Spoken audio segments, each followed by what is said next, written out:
Le ballon ovale qui, à la Philharmonie de Paris, est aujourd'hui et demain récupéré en musique et en pas de danse. Chaque quart de finale sous la forme d'un match-concert. Regardez.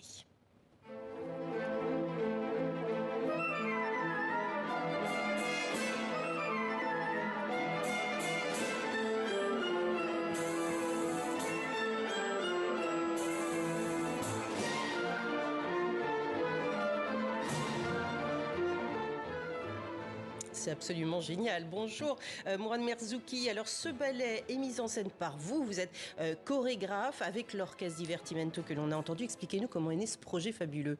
Bonjour.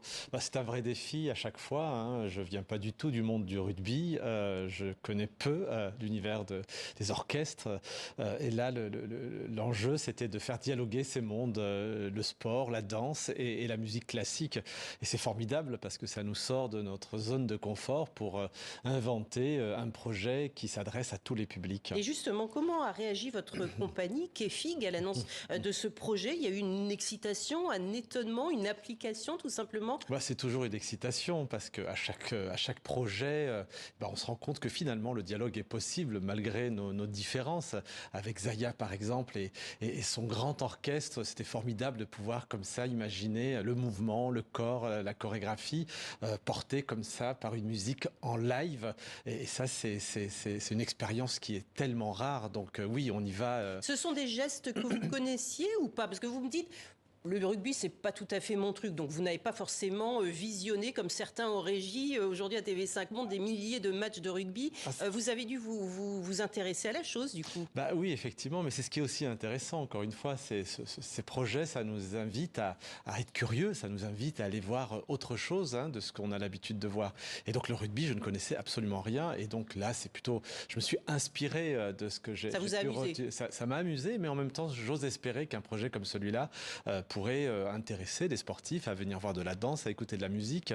Voilà, c'est ça qui m'intéresse. Et à chaque fois, comment faire en sorte que le spectacle vivant puisse toucher le plus grand nombre. Et puis alors, il y aura aussi un haka traditionnel géant, aujourd'hui à 18h, si je ne me trompe pas, en extérieur de la Philharmonie. Là encore, une performance. Et puis là, ça vous intéresse certainement, parce qu'en fait, c'est un hommage aux danses des insulaires du Pacifique. Oui, tout à fait. Alors pour moi, c'est une chorégraphie finalement. Oui, c'est parfaitement écrit, c'est de vrais ensembles et puis c'est puissant. On s'en lasse pas en plus. On s'en lasse pas. Non, c'est une véritable chorégraphie et donc l'idée de la reprendre avec ma sensibilité, c'était drôle effectivement et j'espère que les rugbyman s'y retrouveront en regardant le haka version Kefig.